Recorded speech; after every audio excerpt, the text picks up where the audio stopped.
Champions trophy 2025-এর জন্য পাকিস্তান তাদের 18 সদস্যের স্কোয়াড ঘোষণা করেছে। স্কোয়াডে নতুন 3 থেকে 4 জন খেলোয়াড় এসেছে। তার চাইতেও বড় কথা হচ্ছে যে তারা অভিজ্ঞতার আলোকে ফখর জামান এবং ইমামুল হককে দলে এনেছে। বাবর আজমের নেতৃত্বাধীন খেলার সময় ফখর জামান এবং ইমামুল হক পাকিস্তান ক্রিকেট বোর্ডের বিরুদ্ধে বেশ কিছু মন্তব্য করে তাদের চক্ষুশূলে পরিণত হয়েছিলেন এবং তাদেরকে বেশ কিছুদিন দল থেকে উপেক্ষা করা হয়েছিল। কিন্তু আপনারা জানেন 1992 সালে ইমরান খানের নেতৃত্বে পাকিস্তান বিশ্বকাপ জয়ের পরে তেমন কোনো বড় বৈশ্বিক আসরে ফাইনাল ট্রফি না জিততে পারার পরে 2017 সালে, অর্থাৎ এখন যে চ্যাম্পিয়ন্স ট্রফি, তার আগে যেটা হয়েছিল 2017 সালে, সেখানে তারা তাদের চিরপ্রতিদ্বন্দ্বী ভারতকে ফাইনালের মতো মঞ্চে 180 রানের একটা বড় ব্যবধানে পরাজিত করে। ফাইনালের নায়ক যদি বলতে হয় তাহলে অবশ্যই বলতে হবে ফখর জামানের সেই 114 রানের ইনিংস। হয়তো নির্বাচক মন্ডলী সেই যে ফর্মটা সেটা বিবেচনা করেই ফখর জামানকে আমার দলে নিয়ে এসেছেন। ইমামুল হক তিনিও উপেক্ষিত ছিলেন, তাকেও অভিজ্ঞতার জন্য নেওয়া হয়েছে। আসলে বৈশ্বিক আসরে অভিজ্ঞতাটা অনেক বড় একটা বিষয়। পাকিস্তান ক্রিকেট বোর্ড হয়তো সেই দিকেই নজর দিয়েছে। কিন্তু পাকিস্তান দলে একটা দুঃসংবাদ আছে।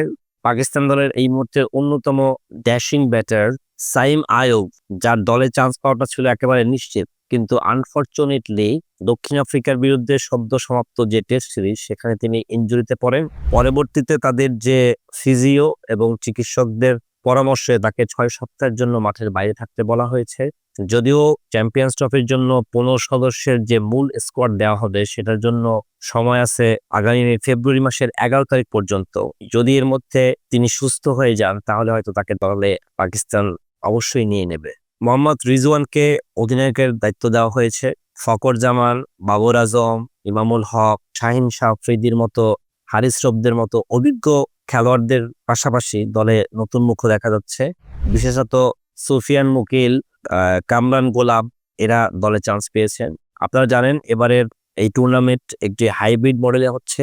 ভারতের অনাপত্তি পাকিস্তানে খেলতে যাওয়ার কারণে এটা হাইব্রিড মডেলে হচ্ছে, অর্থাৎ ভারতের প্রতিটা খেলা হবে দুবাইতে, আর বাকি যে টুর্নামেন্টের বাকি যে ম্যাচগুলো সেগুলো হবে পাকিস্তানের 3 ভেন্যু, রাওয়ালপিন্ডি, করাচি, পেশোয়ারে। তো যদি ভারত ফাইনালে উঠে যায় তাহলে ফাইনাল হবে দুবাইতে, আর যদি ভারত ফাইনাল উঠতে ব্যর্থ হয় তাহলে ফাইনাল হবে পাকিস্তানি কোনো একটি ভেন্যুতে। পাকিস্তান কি পারবে এবারে তাদের সেই যে শিরোপা নিয়ে আছে সেই শিরোপা রক্ষা করতে, নাকি আনপ্রেডিক্টেবল পাকিস্তান টুর্নামেন্ট থেকে শুরুতেই ছিটকে যাবে? সেটা এখন সবাই বলে দেবে, কারণ পাকিস্তানকে নিয়ে কখনোই কোনো অগ্রিম কথা বলা যায় না। মাঝারি সারির দল নিয়েও তারা বিশ্বজয় করে ফেলে, আবার ফর্মের তুঙ্গে থাকার পরেও পাকিস্তান কখন কখন দেখা যায় যে টুর্নামেন্টের শুরুতেই ছিটকে গেছে।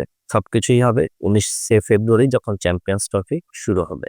গ্রুপ পর্বে পাকিস্তানের সঙ্গী হচ্ছে ভারত, নিউজিল্যান্ড এবং বাংলাদেশ। আমরা প্রতীক্ষায় রইলাম। ধন্যবাদ।